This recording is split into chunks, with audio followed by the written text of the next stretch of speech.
আসসালামু আলাইকুম। প্রথমে বলবো, তোমরা যারা আমাদের চ্যানেল নতুন পরবর্তী আপডেট ভিডিও পেতে চাও তারা অবশ্যই আমাদের এই চ্যানেলটিকে সাবস্ক্রাইব করে রাখবে।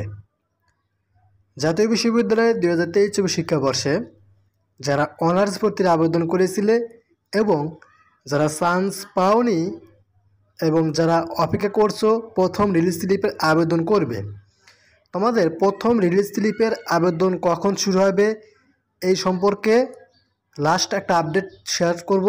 অর্থাৎ তোমাদের আবেদন কখন শুরু হবে এই বিষয়ে তোমাদের আমি একটি আপডেট পেয়েছি, বলা যেতে পারে তোমাদের তারিখটি তোমাদের সাথে শেয়ার করব।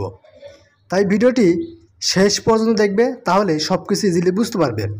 আর পরবর্তী তোমাদের অনার্স ডিগ্রি ভর্তির আপডেট গাইডলাইন এবং পরীক্ষার সাজেশন পেতে আমাদের চ্যানেলটিকে সাবস্ক্রাইব করে রাখবে। আর যদি কোনো কিছু বুঝতে অসুবিধা হয় তাহলে স্ক্রিনে দেখতে পারছো হোয়াটসঅ্যাপ নাম্বার দেওয়া আছে, আমাদের দেওয়াই হোয়াটসঅ্যাপ নাম্বারে যোগাযোগ করবা। আমরা তোমাদের সাহায্য করার জন্য অবশ্যই চেষ্টা করব। তো চলো শুরু করি আজকের এই ভিডিওটি। তো জাতীয় বিশ্ববিদ্যালয়ের ভর্তি কার্যক্রম চলে মোট 5 ধাপে। এরই মধ্যে তোমাদের 2টা ধাপ অতিক্রম করা হয়ে গেছে, অর্থাৎ ফার্স্ট মেরিট লিস্ট, দেন তোমাদের সেকেন্ড মেরিট লিস্ট। তো এরপর চলে আসবে তোমাদের কোটা মেরিট লিস্ট, দেন তোমাদের চলে আসবে ফার্স্ট রিলিজ স্লিপ। ঠিক আছে?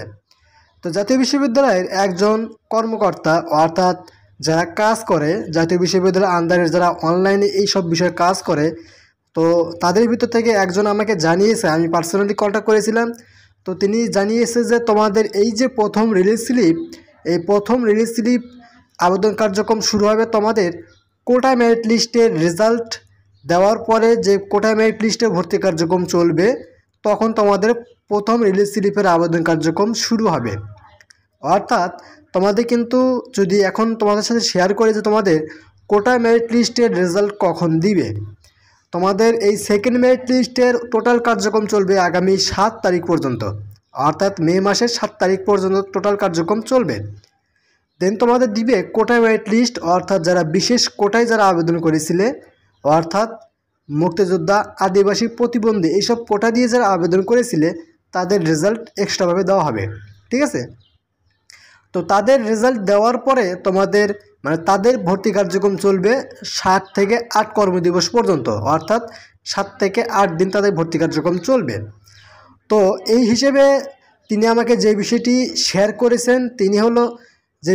করেছেন তা হলো তোমাদের এই প্রথম রিলিজ স্লিপের আবেদন কার্যক্রম আগামী মে মাসের 15 তারিখের পরে গিয়ে শুরু হবে। ঠিক আছে? অর্থাৎ মে মাসের তোমাদের 15 তারিখের পরে গিয়ে একটা নোটিশ প্রকাশ করবে যে তোমাদের এই তারিখ হইতে তোমাদের প্রথম রিলিজ স্লিপের আবেদন কার্যক্রম শুরু করা হবে। অর্থাৎ বলা যেতে পারে তোমাদের আবেদন কার্যক্রম আগামী মে মাসের 20 তারিখের দিকে গিয়ে শুরু হয়ে যাবে এবং তোমাদের নোটিশটি আগামী 15 তারিখের পরে গিয়ে প্রকাশ করবে। ঠিক আছে? নোটিশ প্রকাশ করার 1 দিন কিংবা 2 দিন পর থেকে তোমাদের প্রথম রিলিজ স্লিপের আবেদন কার্যক্রম শুরু হয়ে যাবে। তোমরা এই বিষয়টি একদম ক্লিয়ার থাকবা। তোমাদের প্রথম রিলিজ স্লিপের আবেদন কার্যক্রম আগামী মে মাসের 15 তারিখের পরে গিয়ে একটা নোটিশ প্রকাশ করবে, দেন তোমাদের 1-2 দিন পর তোমাদের আবেদন কার্যক্রম শুরু হবে। অর্থাৎ তোমাদের আবেদন কার্যক্রম দেখা যাবে আগামী মে মাসের 20 তারিখের দিকে গিয়ে শুরু হয়ে যাবে। ঠিক আছে? তো এখন শেয়ার করব তোমাদের সাথে তোমাদের এই যে প্রথম রিলিজ স্লিপ, এই প্রথম রিলিজ স্লিপে কারা কারা আবেদন করতে পারবে। সবাই তো আর আবেদন করতে পারবে না, কারণ এখানে কয়েকটা বিষয় রয়েছে। তা হলো তোমরা যারা প্রাথমিক আবেদন করোনি, অর্থাৎ প্রথমে যে তোমাদের আবেদন করতে হয়, প্রাথমিক আবেদন যেটাকে বলা হয় প্রাইমারি স্টেজ। ঠিক আছে?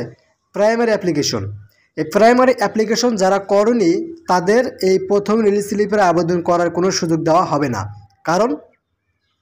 কারণটা হলো তোমাদের প্রথম রিলিজ স্লিপের আবেদন করতে হবে তোমাদের অ্যাডমিশন রোল নাম্বার এবং পিন নাম্বার দিয়ে লগ ইন করার পরে। যারা প্রাথমিক অর্থাৎ প্রাইমারি স্টেজে প্রাইমারি অ্যাপ্লিকেশন করনি তাদের তো আর রোল নাম্বার, পিন নাম্বার থাকবে না, তাই না? সো তারা আবেদন করতে পারবে না। আর সেকেন্ড যে বিষয়টি তা হলো তোমরা যারা এখানে চান্স পেয়েছো, পাওয়ার পরে ভর্তি হয়ে গেছো, তারা আবেদন করতে পারবে না।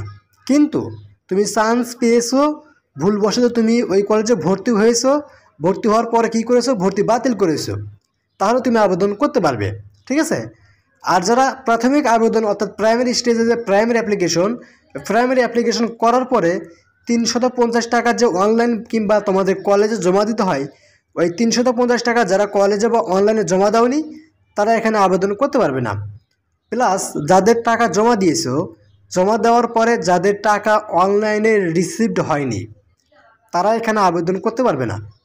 ঠিক আছে, তোমাদের টাকাও জমা দিতে হবে প্লাস তোমাদের অনলাইনে রিসিভড হতে হবে, অর্থাৎ তোমার প্রাইমারি স্টেজের প্রাইমারি অ্যাপ্লিকেশনটি তোমাদের রিসিভড হতে হবে, তাহলে তুমি এখানে আবেদন করতে পারবে।